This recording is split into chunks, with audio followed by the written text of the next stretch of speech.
Bonjour à tous. Je me présente rapidement, Curtis Doteuil. Je suis chargé de projet énergie chez Horace. Horace, pour ceux qui ne connaissent pas, c'est une structure associative qui accompagne les entreprises dans leur transition énergétique. On est financé par l'ADEME et par la région Pays de la Loire. Donc, on intervient sur toute la région. Euh, Dans notre association, on a un collège membre d'experts, par, euh, par spécialité. Et aujourd'hui, on va parler du photovoltaïque. Et pour ça, on a la chance d'avoir l'intervention de Bastien Bonneau du groupe IEL. Et donc aujourd'hui, on va parler de tout ce qui est obligation photovoltaïque, donc notamment avec la loi APR pour ceux à qui ça parle, et surtout des solutions qui peuvent s'offrir à vous. Je ne vais pas perdre plus de temps et je vais laisser la main à Bastien qui va vous présenter tout ça. Merci Curtis. Donc Bastien Bonneau, moi je suis en charge du développement commercial chez IUL.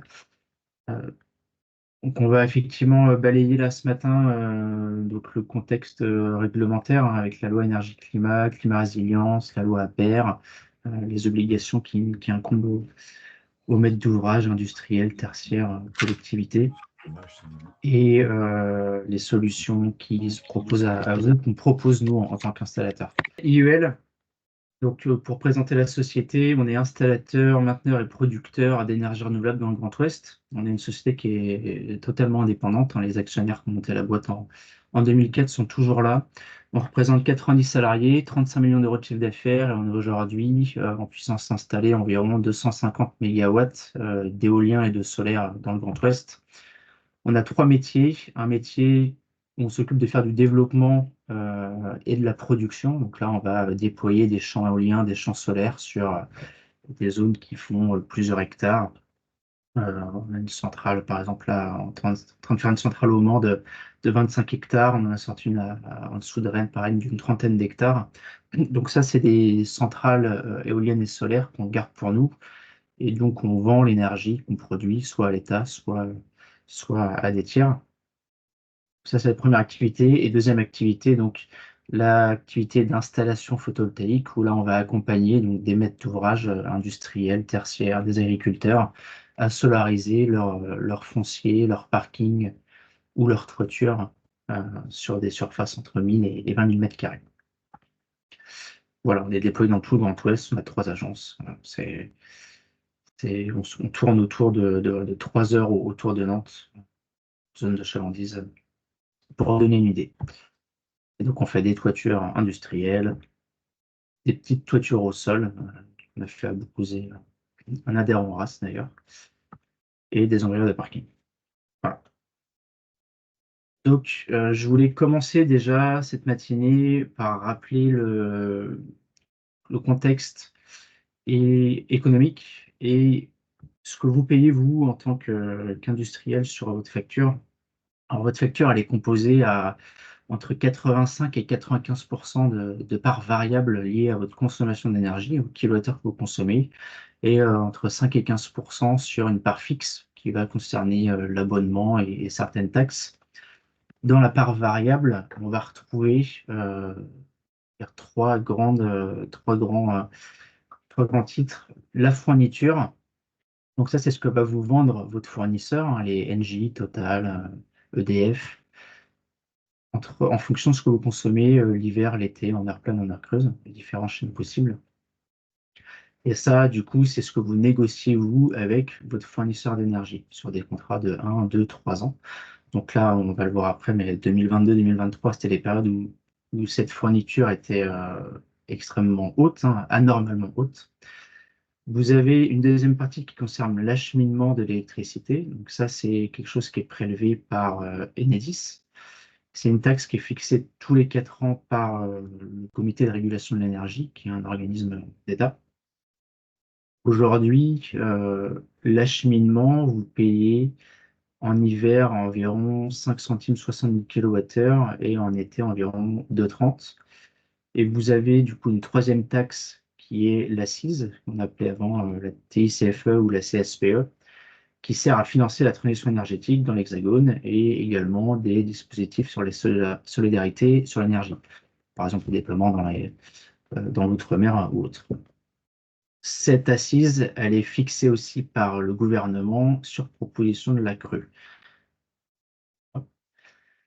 Si on regarde du coup le contexte lié à ces trois domaines, on a la fourniture donc, qui était extrêmement haute en 2022-2023, qui dans un normal, on va dire, devrait avoisiner quelque chose de l'ordre de 65, entre 65 et 90 euros du mégawattheure. Là, récemment, l'État a annoncé que le prix du nucléaire serait vendu aux fournisseurs aux alentours des 80 euros. Donc, c'est quand même 70% plus cher que ce que c'était annoncé avant avec l'ancienne arène. Mais voilà, on devrait plus être sur des tarifs qui vont aller sur du 250, 350, 400 euros, comme on a pu le voir pendant la crise. Une crise qui était exceptionnelle, hein. Il y avait d'une part l'approvisionnement en gaz qui a été réduit fortement lié à la crise ukrainienne, et un parc nucléaire en France qui avait besoin d'être maintenu, donc, ce qui fait que ça a affolé les prix. Donc cette part de fourniture, voilà, elle est fixée dans tous les cas par les fournisseurs. L'acheminement et le TURP, c'est une taxe qui augmente d'année en année. En 2023, on a pris 6,5% sur ce que c'était initialement.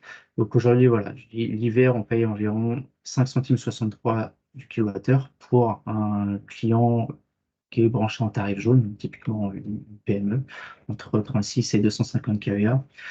Et l'été, c'est aux alentours des 2 centimes. Et l'assise qui a été réduite pendant la crise, hein, on le voit sur les graphiques de gauche, hein, on voit bien que la fourniture a augmenté fortement, et l'État, pour essayer de compenser tout ça, a réduit les taxes, notamment l'assise. Mais l'assise revient à environ 2 centimes 50 aussi du kilowattheure. Tout ça pour dire que, au-delà de la fourniture, qui est fluctuante, dans tous les cas, les taxes vous font payer 8 ou 9 centimes d'euros de kilowattheure l'hiver et un peu plus de 5 centimes l'été. Donc c'est pour ça qu'aujourd'hui, quand on base nous nos études sur le photovoltaïque et sur l'autoconsommation, on part sur un kilowattheure moyen à 15 centimes. Voilà. C'est ce qu'on estime être honnête, c'est ce que ressortent des études de la CRE ou de l'ADEME. Au niveau des réglementations auxquelles vous êtes imposés, donc il y en a plusieurs qui vous concernent, notamment celle sur l'efficacité énergétique, le décret tertiaire, le décret BAX, on ne va pas revenir dessus, deux qui concernent les énergies renouvelables, la loi climat résilience et la loi d'accélération pour les ENR, et une sur les bornes de recharge qui est la loi LOM. Donc si on s'intéresse plus en détail à la loi climat résilience, que dit cette loi? Elle concerne tous les bâtiments neufs ou extensions de plus de 500 mètres carrés sur les bâtiments à une activité commerciale, industrielle, artisanale, des entrepôts ou des hangars en 2024. Et à partir de 2025, elle concernera les hôpitaux, tout ce qui est équipement sportif, récréatif, les écoles et universités, les bureaux, les bâtiments. Et elle concerne aussi les parkings neufs associés à ces bâtiments dès lors qu'ils font plus de 500 mètres carrés. En quoi consiste cette loi? Demain, toute extension ou bâtiment neuf que vous construirez devra avoir 30% de la surface construite en procédé d'énergie renouvelable ou en toiture végétalisée. Un bâtiment de 1000 m² d'emprise au sol devra avoir 300 m² de photovoltaïque. Et les parkings associés devront avoir sur la moitié du parking, s'ils font plus de 500 m², soit des arbres pour faire de l'ombrage, un arbre tous les 3 places, soit des ombrières avec du photovoltaïque sur 50% du parking. Typiquement, un parking de 1000 m² devra accueillir des ombrières de 500 m². À partir de quand elle s'imposait? Depuis le 1er janvier 2024, toute demande d'urbanisme que vous déposez doit intégrer ces contraintes-là. Si vous ne le faites pas, ben, vous pouvez avoir un refus de permis de construire. Normalement, les services d'urbanisme refusent les permis de construire s'ils n'intègrent pas ces contraintes. Et au-delà de ça, il peut y avoir des sanctions si vous ne respectez pas la loi prévue dans le code de l'urbanisme. Certaines dérogations sont possibles. s'il y a des contraintes techniques de sécurité, architecturales avec les ABF par exemple, ou s'il est prouvé que la rentabilité est impactée. Donc la loi climat résilience date de 2021. Les décrets d'application qui s'appliquent à cette loi sont pour la plupart publiés. Donc on connaît bien les règles du jeu, notamment sur les dérogations et les calculs de rentabilité. Utilisent la rentabilité est impactée, on sait du coup appliquer cette formule. Donc je ne vais pas revenir en détail sur les dérogations possibles parce que c'est du cas par cas à chaque fois, mais je me tiendrai à disposition si vous avez effectivement des exemples précis là-dessus. Sur la loi APER. Donc la loi APER, elle concerne exclusivement les parkings. L'article 40 de la loi APER concerne les parkings. La loi après concerne beaucoup d'autres choses, mais sur le photovoltaïque, c'est l'article 40 qui concerne les parkings. Et cette loi s'applique à tous les parkings extérieurs existants ou neufs de plus de 1500 mètres carrés. En quoi ça consiste? 50% des parkings existants de plus de 1500 mètres carrés doivent avoir un dispositif d'ombrage avec des ombrières photovoltaïques. Les propriétaires et gestionnaires de parking de plus de 1500 mètres carrés doivent se mettre en conformité avant le 1er juillet 2026 pour les parcs de plus de 10 000 mètres carrés et avant le 1er juillet 2028 pour les parcs de plus de 1500 mètres carrés, donc en dessous des 1000 mètres carrés. Idem, il y a des sanctions si la loi n'est pas respectée, jusqu'à 20 000 euros par an d'amende pour les parcs inférieurs à 10 000 mètres carrés et jusqu'à 40 000 euros pour les parcs supérieurs à 10 000 mètres carrés. Même dérogation que la loi climat résilience. À noter que là, sur la loi APER, donc accélération pour les ENR, les décrets d'application ne sont encore pas publiés. On attend des décrets qui nous diront effectivement si qui viendront préciser. Pardon, ici vous êtes sur un des bureaux permanence. Il n'y a pas d'Audrey ici aujourd'hui, en tous les cas. Tiens, Curtis, je te laisse. Ouais, c'est bon.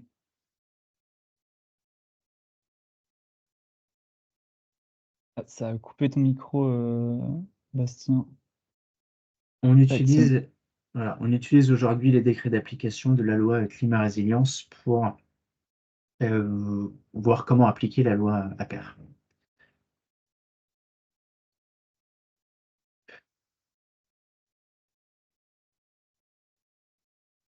Sur les surfaces à prendre en compte, alors j'ai essayé de mettre des exemples qui sont le plus concrets possible. Sur mon exemple, vous avez 2 bâtiments qui sont construits en bleu là, sur un programme neuf. Donc un bâtiment de 1400 mètres carrés, un bâtiment de 990 mètres carrés, des locaux industriels qui ne sont pas ICPE, avec un espace logistique extérieur et des parkings. Donc là, si on applique la loi climat résilience sur ces bâtiments, le premier bâtiment de 1400 mètres carrés va être assujetti à la loi.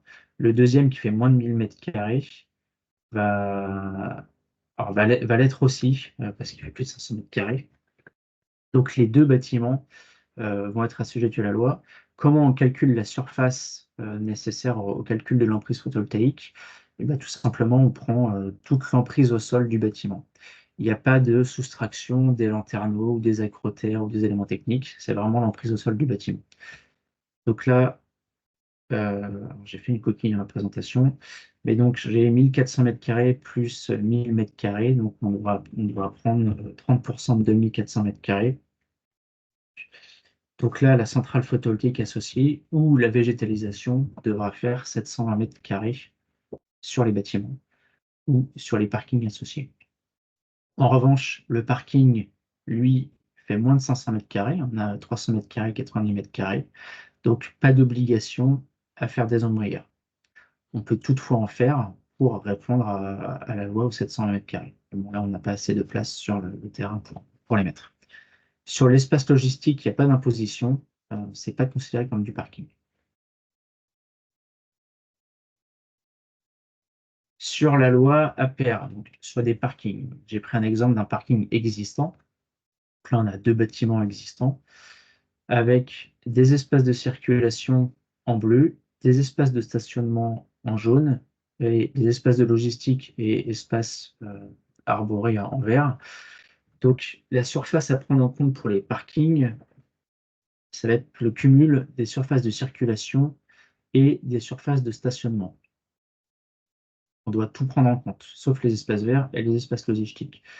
Donc là, sur 2500 m² plus 1900 m², pour répondre à la loi APR, on va devoir mettre en place 2200 m² d'ombrières photovoltaïques.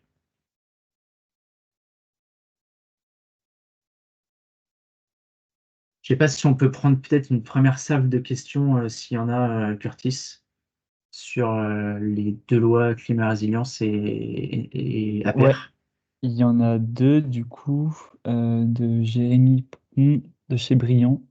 Si mon projet, enfin, je peux te laisser lire aussi peut-être. Alors vas-y, lis-la Attends, moi parce que vas-y, je te la lis. Si mon projet 30 ou 50% implique une installation de plus de 500 kW crête, par définition, je n'ai pas la certitude que mon projet soit retenu. Comment concilier les obligations de la loi et l'incertitude d'obtention d'autorisation de mon projet PV? ok, bah ça on va le voir après avec la manière de valoriser l'énergie.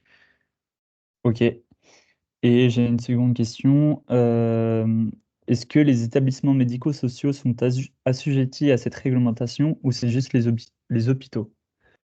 Alors, il faudrait voir dans le décret, effectivement, ce sera précisé. Je pense qu'après, il y aura chaque établissement sous code NAF ou en fonction du code de l'activité, on saura le dire. Là, je ne sais pas le dire précisément là, mais on pourra le retrouver dans la loi où on pourra s'enseigner. Mais Ok. effectivement, ce qui est écrit, c'est les hôpitaux et établissements hospitaliers, donc médico-sociaux. Après, c'est du tertiaire ou des bureaux à voir comment c'est classé. Ouais. Ah, je pense que ça reste du tertiaire, mais oui, effectivement, faudrait peut-être se renseigner un peu plus. Ouais. Ok. Comment valoriser la production? Alors, vous avez deux moyens de valoriser la production photovoltaïque qui est faite sur votre toiture ou sur vos bâtiments. Soit vous réinjectez tout dans le réseau, donc c'est ce qu'on appelle l'injection totale. Donc, typiquement, vous avez vos panneaux solaires sur votre toiture ou sur votre ombricard de parking. Vous produisez de l'énergie et vous avez un point de livraison, donc un compteur qui est dédié, qui est différent de votre compteur pour la consommation. Et donc, on va réinjecter la totalité de la production sur le réseau. Et vous avez une autre manière de valoriser votre énergie, ça va être l'autoconsommation individuelle. Donc là, vous allez produire de l'énergie et l'énergie produite va être réinjectée directement chez vous, dans ce que vous pouvez consommer. Et quand vous ne pouvez pas la consommer, à savoir par exemple le samedi ou le dimanche, quand vous produisez 100 mais vous consommez que 10, tout est réinjecté ensuite sur le réseau.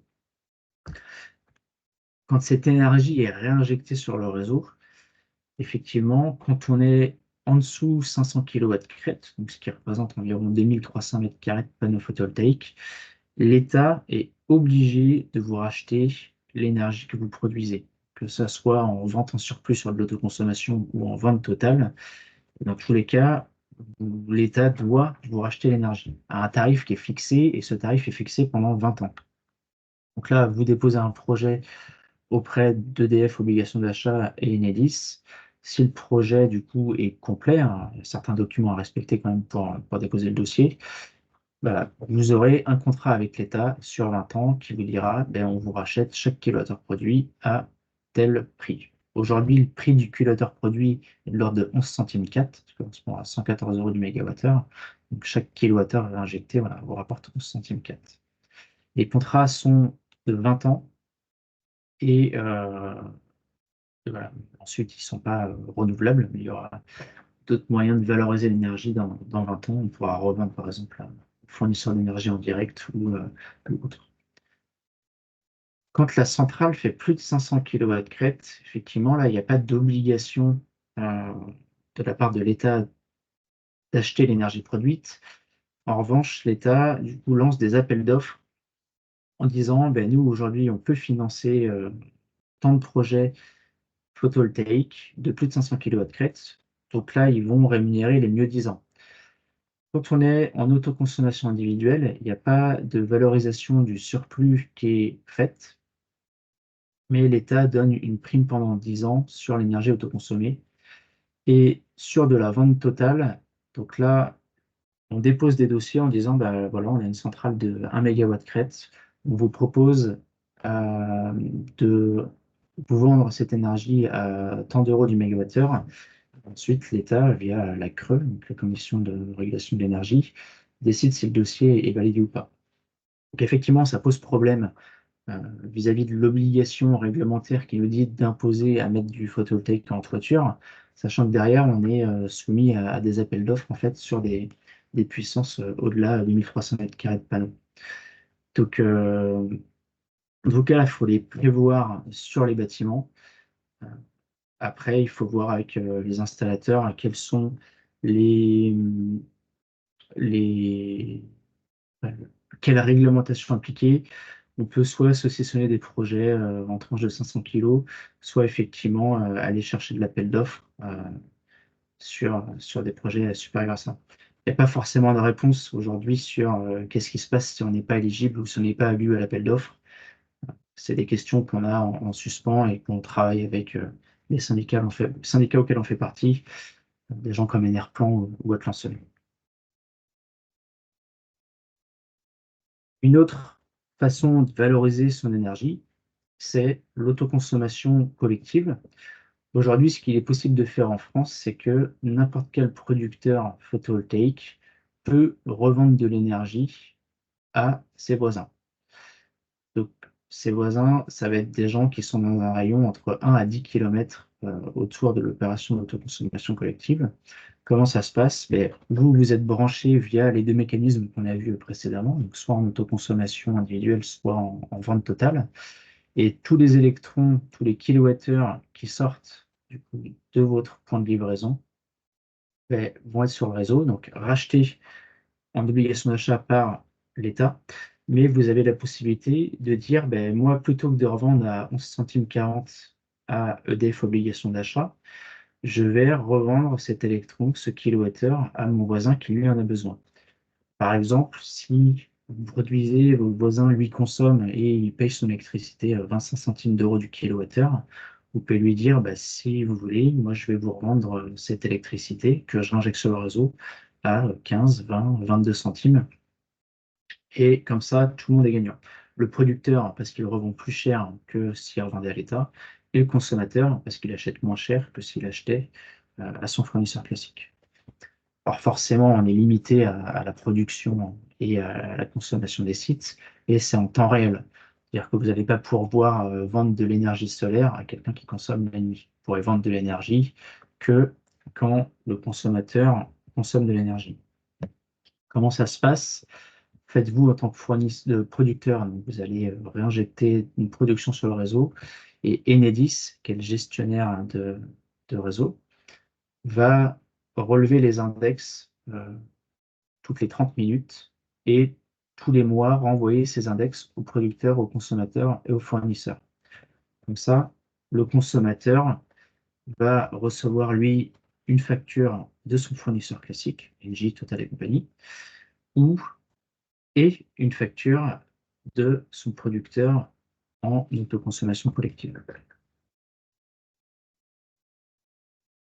Donc, ce que permet l'autoconsommation collective, c'est de revendre entre 2 et 20 km autour de son site. Ça va dépendre de la zone dans laquelle on se situe. Dans les zones urbaines, on est limité à 2 km. Par contre, dans les zones rurales, on va pouvoir aller vendre jusqu'à 20 km.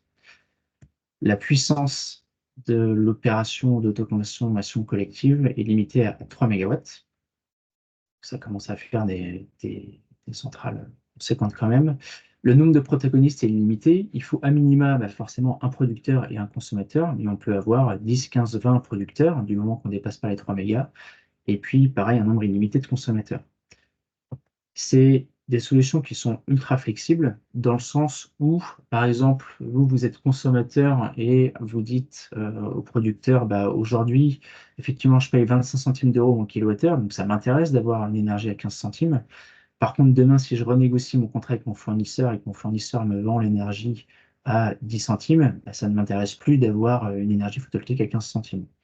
Donc les contrats en général sont ultra flexibles et dans tous les cas, le producteur, lui, quel que soit le nombre de consommateurs qu'il a, s'il n'a plus de consommateurs, il revendra avec des obligations d'achat à un prix qui est défini pendant longtemps, comme on l'a vu précédemment.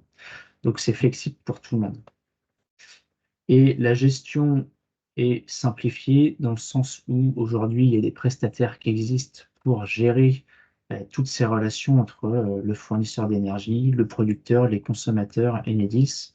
C'est-à-dire que vous, en tant que producteur d'énergie, qui sans doute n'est pas votre métier, parce que vous êtes un industriel ou tertiaire ou administratif avant tout, il y a des gens qui peuvent du coup, gérer pour vous cette opération d'autoconso collective à gérer le lien entre Enedis, les fournisseurs, et puis émettre les factures entre le producteur et le consommateur. C'est-à-dire que demain, voilà, en tant que consommateur, vous pouvez aller voir quelqu'un qui a du photovoltaïque et dire «Mais moi, ça m'intéresse d'avoir des électrons photovoltaïques en consommation». Et en tant que producteur, vous pouvez revendre à qui vous voulez dans le périmètre défini. L'impact sur la facture, alors si on se rappelle ce qu'on a dit en préambule, l'impact sur la facture va concerner que la fourniture. Les taxes, donc l'accise et le TURC, sont toujours prélevés par l'État et les fournisseurs.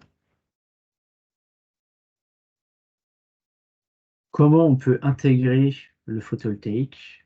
Donc, sur tout type de surface, les toitures inclinées, les toitures terrasses ou au sol ou en ombrière. Il y a des contraintes techniques en toiture notamment sur la structure et la nature de la toiture. Il faut savoir qu'aujourd'hui, 99 des bâtiments ne sont pas compatibles avec le photovoltaïque.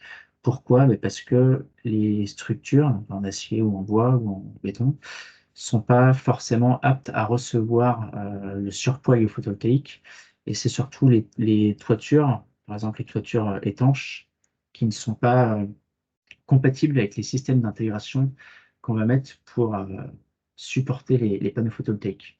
Aujourd'hui, il y a un gros problème assurantiel sur justement ces bâtiments existants parce qu'on ne sait pas mettre de matériaux, et de fixation certifiés avec les matériaux existants. Donc, la plupart des projets photovoltaïques se font sur bâtiments neufs ou sur des bâtiments où il y a une réfection de toiture à envisager. De plus en plus de préconisations des assureurs, des bureaux de contrôle, des SDIS, qui vont au-delà de la norme, notamment des classements au feu sur les toitures, des systèmes d'intégration qui vont être certifiés par le CSTB. Donc ça, c'est ce que vont demander les assureurs. De plus en plus sont demandés des onduleurs avec optimiseur de puissance, où on va pouvoir voir en toiture ce qui se passe au niveau de chaque module. On va pouvoir regarder la température des modules photovoltaïques, on va pouvoir regarder s'il y a des arcs électriques qui peuvent se créer et amener beaucoup plus de sécurité en toiture. Au niveau de la conception des centrales, on a des distances à respecter avec les aquaterres, avec les murs, avec les circulations que nous impose le SDIS. Sur les matériaux qu'on utilise dans le photovoltaïque, c'est des matériaux qui sont ultra pérennes, dans le sens où un panneau photovoltaïque est constitué de matériaux qui sont assemblés. Ça va être du verre en grande partie, 80% de la masse du module photovoltaïque est composée de verre. Ensuite, ça va être du silicium et puis du Tedlar ou de l'aluminium pour encadrer le panneau. Aujourd'hui, les panneaux photovoltaïques sont garantis 25 ans, voire 30 ans. C'est des matériaux qui, s'ils sont bien assemblés, n'ont pas d'usure plus que ça. C'est-à-dire qu'un panneau, au bout de 25-30 ans, produit encore 85-86% de ce qu'il produit initialement. Les onduleurs, c'est pareil, c'est les deuxièmes éléments les plus importants de la centrale. C'est ce qui transforme l'énergie du panneau en énergie compatible avec le réseau. C'est des machines qui sont garanties une vingtaine d'années. Tous les matériaux sont recyclables, à plus de 95%. La filière du recyclage est déjà organisée par un organisme qui est mis en place par l'Union européenne, qui s'appelle la SOREN. Et la production photovoltaïque est faiblement carbonée, aux alentours des 25 grammes équivalent CO2 par kilowattheure produit dans nos régions. Ça va dépendre forcément de l'ensoleillement aussi où on se situe. Donc voilà, si on fait un petit arbre décisionnel, si vous avez un bâtiment neuf ou une extension, une réfection de toiture, on va privilégier du coup la toiture ou un ombrière. Par contre, si vous avez des sujets sur des bâtiments existants, ben, on pourra se mettre sur du foncier au sol ou sur vos parkings. Comment on dimensionne les installations photovoltaïques en autoconsommation? On fait une analyse de vos consommations. Donc, on va analyser les consommations mensuelles, les consommations quotidiennes qui vont être importantes. On va justement voir comment vous consommez quotidiennement, savoir si vous faites une pause de midi, et ça nous permet de calibrer les centrales photovoltaïques en fonction de la réglementation.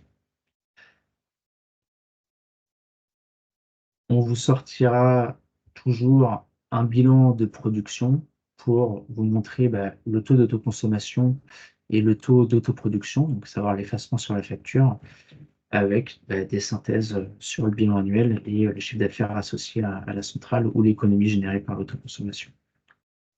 Voilà, c'est un exemple là par exemple d'étude avec, voilà, on détermine ce qui se passe si on simule en fait en fonction de vos consommations ce qu'on pourrait mettre en toiture et l'impact que ça aurait sur votre consommation à vous. Si on regarde la rentabilité des projets photovoltaïques, alors à l'investissement, un projet photovoltaïque en toiture, on va être aux alentours des entre 0,7 et 1 euro du watt crête. Donc ce que je mettais là, 100 kW crête équivaut à 1000 mètres carrés. Donc c'est-à-dire qu'une toiture de 1000 mètres carrés, la centrale va vous coûter environ 100 000 euros, avec des frais annuels d'environ 1 000 euros par an. Donc si on revend tout via les mécanismes d'obligation d'achat, ça nous fait des temps de retour sur investissement qui sont un peu inférieurs à 10 ans. Et si on se branche en autoconsommation, donc en partant sur un autoconsommation avec un prix du kilowattheure habité à 15 centimes, on est sur des projets qui sont rentables sur 5, 6, 7, 8 ans.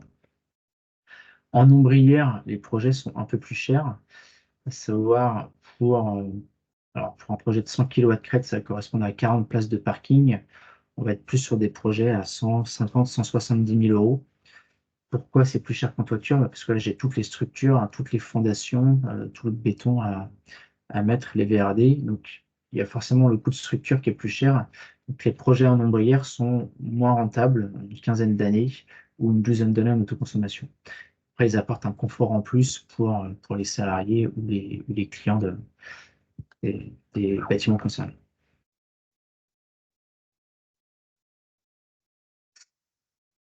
Au niveau, donc, on a vu ce que ça coûtait si c'est vous qui investissez. Si vous investissez, vous aurez forcément aussi des frais d'exploitation annuels. Dans les frais d'exploitation annuels, il y aura l'assurance. Vous devez assurer votre centrale contre les bris de glace et puis les catastrophes naturelles.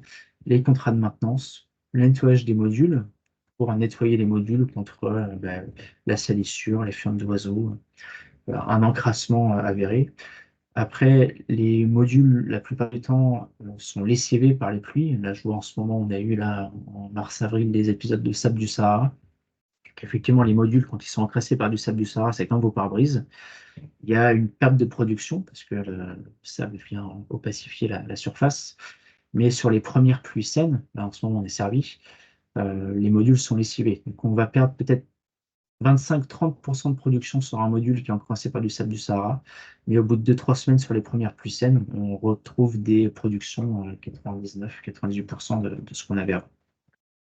Nettoyage en général, on le fait tous les 2-3 ans sur les centrales qui sont peu encrassées. Et donc, vous payez des taxes aussi à Enedis et à l'État, donc le TURP, l'IFER. Je ne vais pas rentrer dans les détails là-dessus. Si vous ne souhaitez pas investir, aujourd'hui vous avez une obligation réglementaire qui est la loi climat résilience ou la loi APR. Ce n'est pas votre métier de faire du photovoltaïque. Vous vous dites, ben, moi je veux avoir une capacité d'investissement ailleurs, pas forcément dans un outil de production photovoltaïque. On peut faire appel à du tiers investisseur. Alors, comment ça marche quand on fait appel à un tiers investisseur? C'est le tiers investisseur qui va, comme son nom l'indique, investir dans la centrale photovoltaïque. Sur un projet en autoconsommation, vous pouvez bénéficier de l'autoconsommation. Dans ce cas-là, en fait, tout ce qui sera produit et autoconsommé, vous paierez un loyer mensuel au tiers investisseur. Et quand c'est comme ça, vous n'avez rien à gérer. C'est-à-dire que toute la conception, la construction, l'investissement est géré par le tiers investisseur. Vous avez juste, à la rigueur, à assurer l'outil de production. Vous allez louer en fait la centrale en autoconsommation au propriétaire, qui est le tiers investisseur. Ça, c'est un premier schéma en autoconsommation. Typiquement, là, IUL va investir sur votre toiture et on vous dira, ben voilà, chaque kilowattheure que vous autoconsommez, nous, on peut vous le valoriser à 12 centimes d'euros du kilowattheure, vu qu'il y a tant de production à l'année. Nous, on vous demande un loyer mensuel de tant d'euros, et vous, ça vous génère une économie sur la facture. Parce que vous allez payer votre kilowattheure 12 centimes sur ce que vous consommez, versus les 20-25 centimes que vous prenez à votre fournisseur. Vous allez générer une économie sur votre fourniture classique. S'il n'y a pas d'autoconsommation dans votre bâtiment, si votre bâtiment c'est un bâtiment de stockage ou autre, où il y a peu de consommation, là vous pouvez louer totalement votre toiture à un tiers investisseur. Par exemple, si vous avez 10 000 m² de toiture, nous, IUL, on peut venir sur cette toiture, poser des panneaux et revendre l'énergie, ça nous bénéficiera à nous. En contrepartie, on va vous reverser soit un loyer annuel, soit une soulte en entrée de bail. En général, les baux qui sont faits en tiers investissement sont de l'ordre de 25-30 ans et ils sont faits du coup entre le propriétaire du bâtiment et le tiers investisseur. Sur des projets ombrières, comme on l'a vu tout à l'heure, les projets sont plus chers, donc il peut y avoir une faible rentabilité. Dans ce cas-là, c'est possible que le tiers investisseur, par exemple sur un projet d'ombrière à 500 000 euros, le tiers investisseur vous dise, nous, on peut prendre 450 000 euros de notre compte et vous avez un reste à charge de 50 000 euros. Ça vous permet de répondre à la loi et de ne pas avoir les sanctions qu'il y a derrière. Dans tous les cas, c'est le tiers investisseur qui gère tous les frais d'exploitation annuels, la maintenance et autres. Une fois que votre centrale est en place, que ce soit en tiers investissement ou si c'est vous qui avez investi dans la centrale, vous avez accès à une supervision qui peut se faire module par module, en fonction des technologies ondulaires qu'on utilise. Et vous avez une gestion des alertes, vous voyez vraiment ce qui se passe en temps réel sur votre toiture. Là, sur le graphe de droite, vous avez par exemple un projet en autoconsommation. On va voir en rouge tout ce qui est consommé par votre bâtiment. Et puis en bleu et vert, c'est ce qui est produit par le soleil. Donc en bleu, c'est ce qui a été autoconsommé par le bâtiment. Donc ça, c'est une énergie que vous n'irez pas tirer du réseau. Et puis en vert, c'est ce qui est réinjecté en surplus dans le réseau et que vous pouvez revendre à vos voisins ou que vous revendez par défaut avec des obligations d'achat. Voilà, on a fait le tour sur les obligations et les outils de valorisation.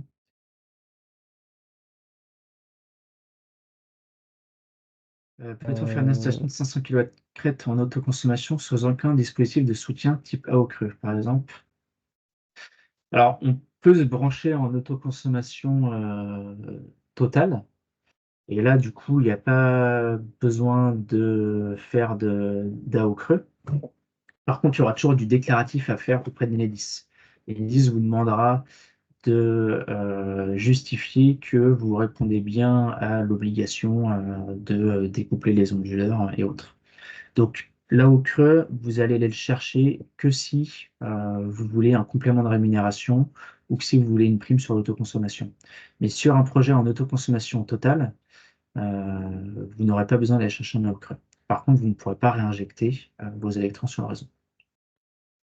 En autoconsommation collective, le montant du TURP reste identique, il n'est pas baissé. Alors, il y a un TURP spécifique autoconsommation collective qui existe effectivement, qui est un peu plus faible que le TURP classique. Après, il est conditionné aussi à une distance et en fonction de la boucle locale du réseau. Sur une toiture ardoise, un prestataire refuse l'installation. La toiture a plus de 25 ans. Alors, effectivement, ce que j'ai dit tout à l'heure, les toitures existantes, et quand bien même elle est compatible, si elle a plus de 15, 20, 25 ans, il faut se dire que dans tous les cas, un jour, il faudra sans doute la refaire. La centrale photovoltaïque, elle a une durée de vie de pareil, 25-30 ans. Donc, je vois sur des bâtiments, on va dire, plus industriels, ce qu'on dit, c'est que la toiture durera aussi longtemps que la couverture. Donc là, je comprends l'installateur qui ne veut pas intervenir sur une toiture qui a 25 ans. Après, sur les risques de fuite, tous les installateurs que vous prenez sont garantis par leur décennale. et ils sont garantis sur les travaux de couverture. Donc, même s'il y a un risque, normalement, c'est couvert par l'assurance. Qui prend en charge le démontage, remontage des panneaux en cas de fuite? Bah, ça, c'est un jeu d'assurance. Il faut voir avec les expertises à qui est la faute, quoi. Mais ça arrive, très rarement, mais ça arrive. Euh, Effectivement, ça peut être soit l'installateur qui a fait l'installation qui va prendre à sa charge les panneaux, ou alors, si c'est lié à l'étanchéité, bah, ça va être les assureurs qui vont régler le démantèlement de la centrale. Lorsque les ombrières sont implantées à moins de 12 mètres d'un ERP, la couverture doit être Béruf T3 et utiliser des matériaux M0. Alors, j'ai pas forcément la réponse à cette question. Dans tous les cas, le caractère Béruf T3 de la toiture, aujourd'hui, les fabricants de systèmes d'intégration garantissent un PV-feu sur le système global. Donc le système avec l'étanchéité, avec le système d'intégration et avec les modules. Donc ça, normalement, ça répond au Béruf T3. Après, est-ce que c'est M0? Je ne sais pas, mais en tout cas, c'est Béruf T3. Donc ça viendra répondre au caractère M0 ou Béruf T3. Là, on sait faire des toitures photovoltaïques en Béruf T3. Pour les bâtiments dont la structure n'est pas en capacité de supporter le poids des panneaux, que pensez-vous des panneaux souples légers? Alors les panneaux souples légers, on les voit depuis 3-4 ans. Vous avez, c'est Luxiol, je crois, qui fait ça en Mayenne. On rencontre des problèmes de certification. Euh, Aujourd'hui, il y a beaucoup d'assureurs qui refusent de mettre des panneaux souples parce que j'ai pas de certification technique délivrée par le CSTB dessus. Alors, je ne sais pas où ils en sont sur leur certif Luxiol, mais ça paraît être une bonne solution.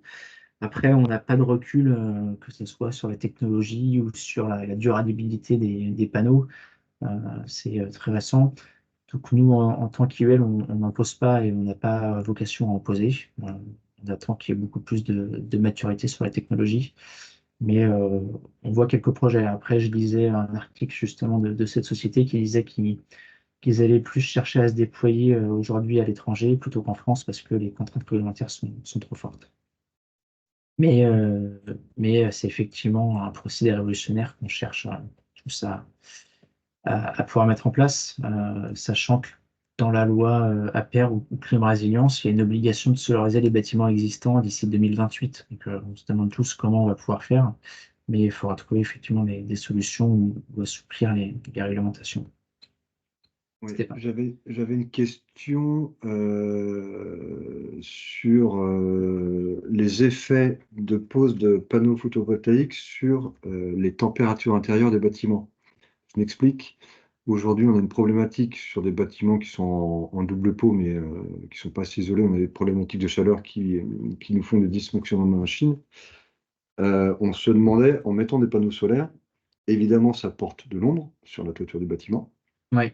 Est-ce que vous avez déjà fait des tests et des calculs sur l'incidence du panneau solaire sur la température intérieure des bâtiments, dans le sens où évidemment que ça va jouer un rôle de par l'ombre portée que ça va créer? Alors, à ma connaissance, il y a pas d'études sur du panneau isolé. C'est un type panneau sandwich double pot que vous avez, j'imagine, c'est ça? Ouais, c'est ça. Et en fait, là, on se pose la question de faire intervenir un prestataire en peinture à base de coquillage, je crois. Ouais, de la Euh, peinture blanche. Alors, ouais, c'est ça, ouais, ouais. là-dessus. Mais du coup, on se disait, effectivement, avec les panneaux solaires, on apporte de l'ombre, donc ça aura forcément une incidence positive sur Bah, l'abaissement de température du bâtiment, mais on ne sait pas de combien.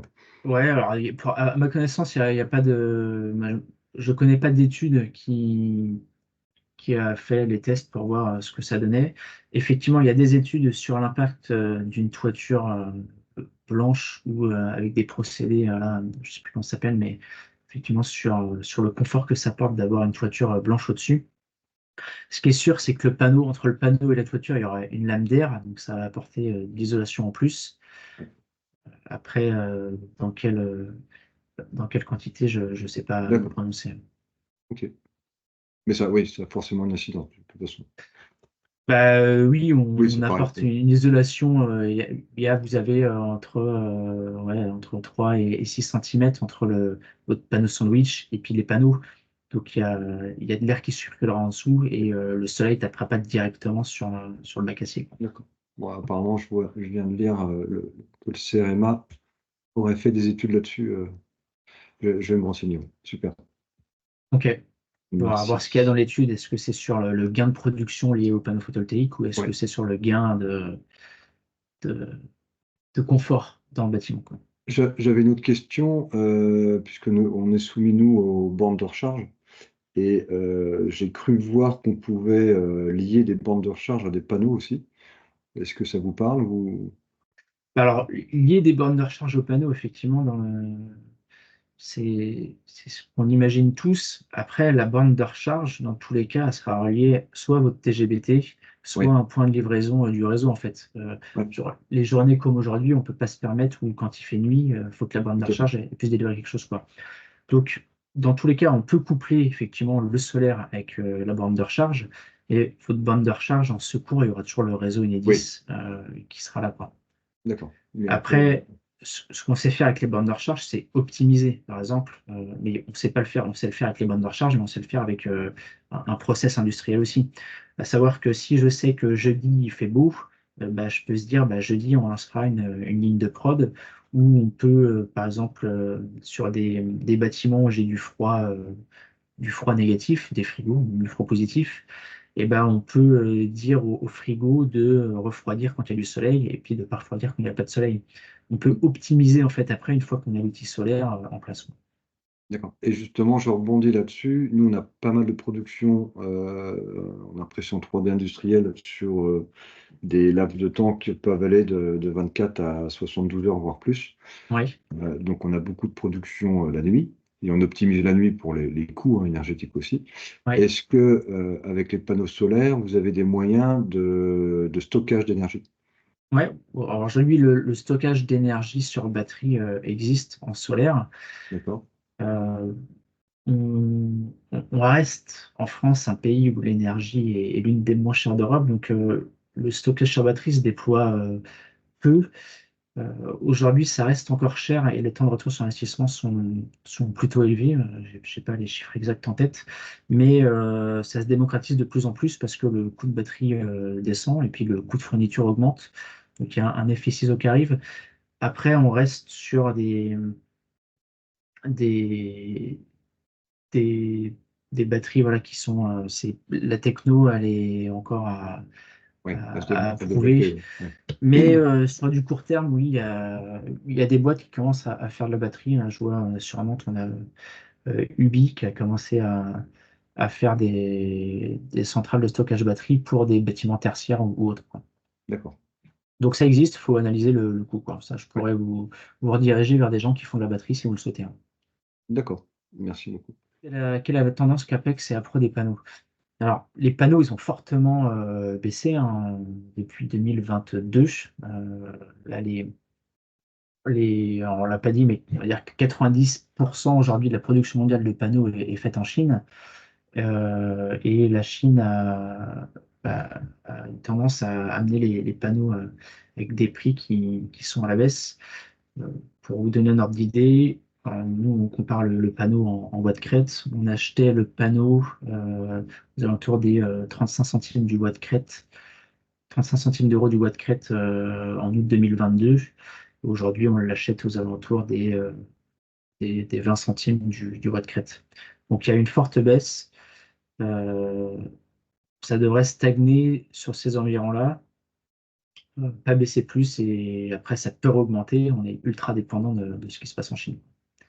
Et on est ultra dépendant du fret aussi, hein. Il suffit que Panama ou Suez soient bloqués pour que les coûts de transport augmentent. Donc, après, quand vous avez un installateur en face de vous, sur nos jouets à les toitures industrielles, on n'a pas parlé, mais les délais sont très longs entre le moment où on signe les devis et le moment où on installe les centrales. Entre les délais Enedis, EDF et autres, faut compter une bonne année entre le moment où vous déposez un dossier auprès de l'administration et le moment où le dossier est fait. Donc tous les installateurs prennent forcément des paris sur le matos qu'ils achèteront dans 10-12 mois. Mais voilà, les prix que je vous annonçais sont ceux-là. Avez-vous des exemples où des structures n'ont pas été soumises à cette loi, notamment si la rentabilité n'est pas validée? Alors non, on n'a pas d'exemple pour l'instant, hein. C'est tellement récent qu'il n'y a pas forcément de dossiers qui font jurisprudence. Ce que je disais, il y a des décrets d'application là, qui sont sortis en mars qui donnent bien les détails de comment calculer et comment présenter ça à l'administration.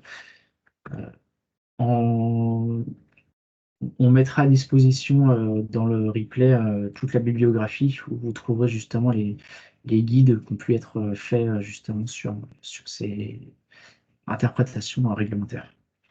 Il y a des fabricants en Europe, effectivement, des fabricants en Europe, il y en a, mais là, on a Systobi qui a mis la clé sous la porte il y a un mois, il y a Raycom à Lannion qui a mis la clé sous la porte aussi. L'État a annoncé des créations de Gigafactory, mais dans le contexte actuel, en fait, où on achète des panneaux à 20 centimes, voire moins, c'est vraiment difficile pour un industriel d'aller monter des usines. Et dans tous les cas, les usines qui seront faites en France seront des usines d'assemblage.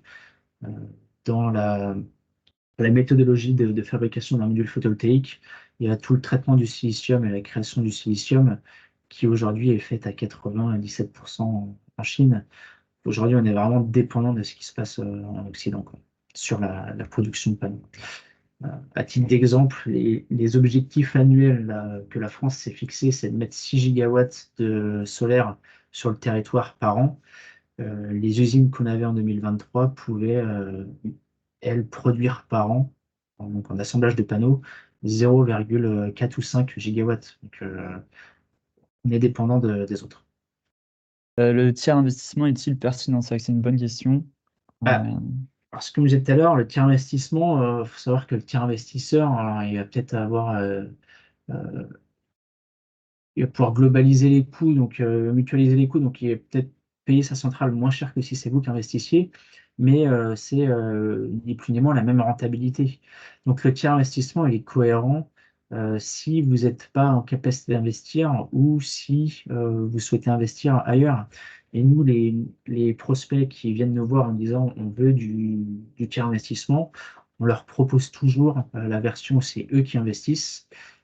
Pourquoi? Parce qu'aujourd'hui, c'est ce que je mettais dans une des slides, l'achat de l'énergie, il est garanti 20 ans. Les banques aujourd'hui se posent plus de questions sur le photovoltaïque. En tout cas, les banques qui accompagnent le photovoltaïque depuis les années 2010, hein, donc c'est celles qui ont accompagné les agris, se posent plus de questions sur le photovoltaïque.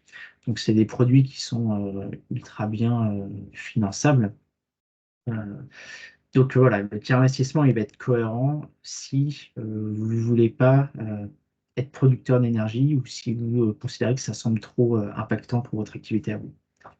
Encore une fois, Ouais, merci beaucoup pour toutes ces informations. Et puis le slide vous sera envoyé. Et puis n'hésitez pas à nous recontacter, que ce soit Bastien ou nous, si vous avez des questions à ces sujets-là. voilà, contactez-nous en direct, effectivement, ça sera plus simple d'échanger.